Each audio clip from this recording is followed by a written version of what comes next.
Hello guys, welcome to the MRB 2026 recall session. So this is Dr. Chandni, a pediatric faculty from ADRPLEXUS. So கண்டிப்பா exam எல்லாரும் நல்லா பண்ணிருப்பீங்க அப்படின்னு நினைக்கிறேன். Mostly எக்ஸாமோட கொஸ்டின்ஸ் பார்த்தீங்கன்னா most of it were previous year topics.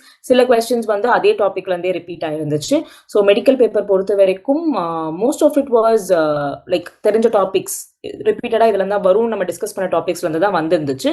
So Pediatrics பரிசே பார்த்தீங்கன்னா வந்துட்டு நம்ம கோர் பீடியாட்ரிக்ஸ்ல இருந்து ஒரு கொஸ்டின் கூட வரல. Like your growth, development, nutrition, இந்த பீடியாட்ரிக்ஸோட பேசிக் டாபிக்ஸ்ல இருந்து not even one question. Few questions, ஒரு கொஸ்டின் வந்து நம்மளுக்கு இம்யூனைசேஷன் வந்துச்சு.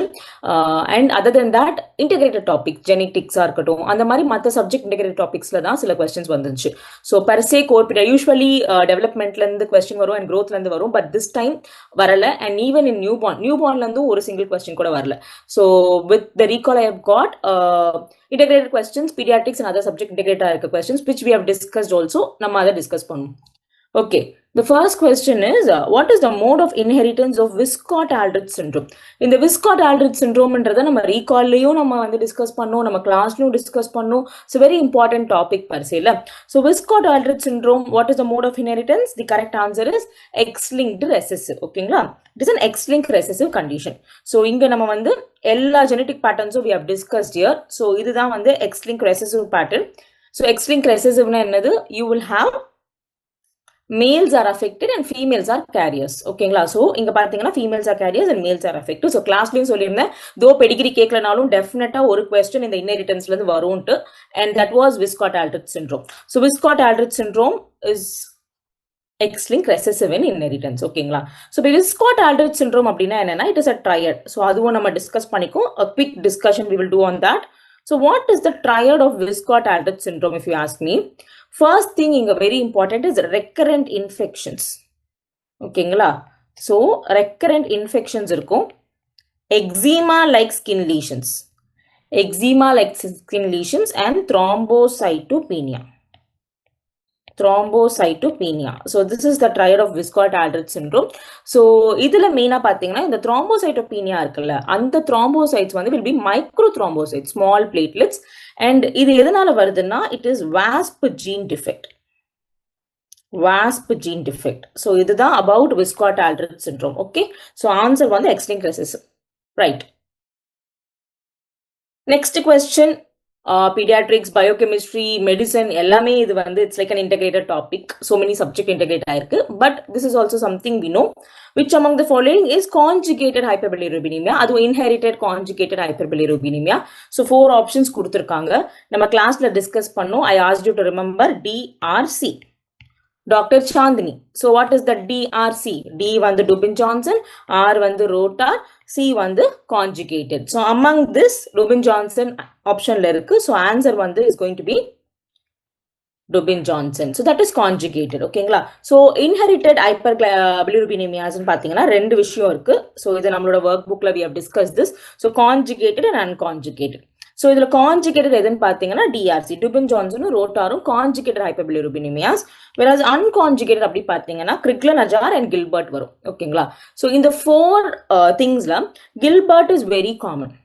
Okay, Crigler-Najjar type 1 வந்து most severe. So அவங்க வந்து they can present with neonatal jaundice also. ஓகேங்களா, fine. rotar வந்து is a very mild variant. Dubin-Johnsonல இன்னொரு பாயிண்ட் ஆட் பண்ணோம்னா black pigmented liverன்னு சொல்லுவாங்க. ஓகே, ஸோ unconjugated அப்படின்றப்ப there is a problem in conjugated. So கான்ஜுகேஷன்ல ப்ராப்ளம் இருக்குன்றதுனால அந்த beta glucuronyl UDP glucuronyl transferase இருக்குல்ல, இந்த என்சைம்ல ஏதாச்சும் ஒரு ப்ராப்ளம், ஆப்சன்ஸோ டிஃபிஷியன்சியோ இருந்தா இந்த ரெண்டு வரலாம். Whereas conjugateன்றப்ப கான்ஜுகேஷன் நார்மலா நடக்குது, but it is not being excreted. So அப்படி இருக்கிறப்ப Dubin-Johnson and rotar வரலாம், ரைட்? ஸோ இதுல Crigler-Najjar and Gilbert are unconjugated, Dubin-Johnson conjugated. What about hemolysis? So hemolysis அப்படின்றது என்ன? ஹீமோலைசிஸ்னா மோர் பிலிரூபின் பர்டன் இருக்கு. ஸோ பிலிரூபின் பர்டன் ஜாஸ்தியா இருக்கிறதுனால கான்ஜுகேஷன் வந்து அந்த அளவுக்கு கரெக்டா இல்லாதப்ப unconjugated level தான் ஜாஸ்தி ஆகும், conjugated level ஜாஸ்தி ஆகாது. So hemolysis is an example of unconjugated hyperbilirubinemia. Okay, fine. So அடுத்த question from immunization. So இது definitely is possible நம்ம படிச்சோம். So open vial policy பத்தி. So open vial policy, according to open vial policy, once open a vaccine can be used up to how long அப்படின்றது கேட்டிருக்காங்க. So நம்ம வந்து இதை discuss பண்ணும். So once open எவ்வளோ நாள் நம்ம இதை யூஸ் பண்ணலாம்னா ஒரு மல்டிடோஸ் வேக்சினை நம்ம ஓப்பன் பண்ணதுல இருந்து 28 days ஓகேங்களா. So it's going to be 28 days நம்ம வந்து அதை யூஸ் பண்ணலாம். ஆஃப்டர் 28 days நம்ம அதை டிஸ்கார்ட் பண்ணணும். அந்த 28 daysலையுமே வேக்சின் வயல் மானிட்டர் கரெக்டாக இருக்கா, ஸ்டேஜஸ் கரெக்டாக இருக்கா, எக்ஸ்பைரி டேட் ரீச் ஆகாமல் இருக்கான்றதை நம்ம பார்க்கணும். இது வந்து மல்டிடோஸ் வேக்சினுக்கு. ஸோ இதோட எக்ஸப்ஷன்ஸும் நம்ம வந்து படித்தோம். So what are the exceptions of open vial policy? எந்தெந்த வேக்சின் நம்ம வந்து இந்த ஓப்பன் வயல் பாலிசியில் நம்ம வந்து யூஸ் பண்ண முடியாது அப்படின்றது. ஸோ எக்ஸப்ஷன்ஸ் அப்படின்னு பார்த்தீங்கன்னா ஃபர்ஸ்ட் எல்லா reconstituted vaccines, so BCG, MR, live JE, இவங்க 3 பேருமே வந்து ரீகான்ஸ்டியூட்டட் வேக்சின். ஸோ இவங்க எல்லாமே வந்து வித்தின் 4 hours நம்ம யூஸ் பண்ணுவோம். Along with this multi dose rota also,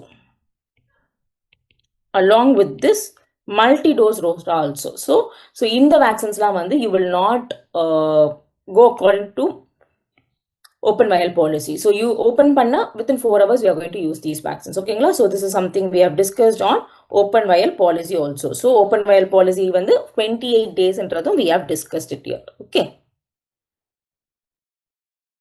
next. So one more question, per se, per se not with pediatrics, but RTA is renal tubular acidosis. The question was somewhere like type 4 RTA enna varum appdin ketirundanga. I'm not sure with the exact options. So type 4 RTA appdin pathina, what we have discussed is these are the important things about the RTA. Okay, so இது வந்து நம்ம shorts one linersல நம்ம வந்து இதை வச்சிருக்கோம். So type 1 ன்றது distal RTA. இதுல வந்து என்ன இருக்கும்னா urine pH வந்து அதிகமா இருக்கும். Why? Because a type 1 distal RTA ல main problem வந்து is going to be defective secretion of H+. ஓகேங்களா? So இந்த type 1 ல main problem வந்து defective H+ secretion.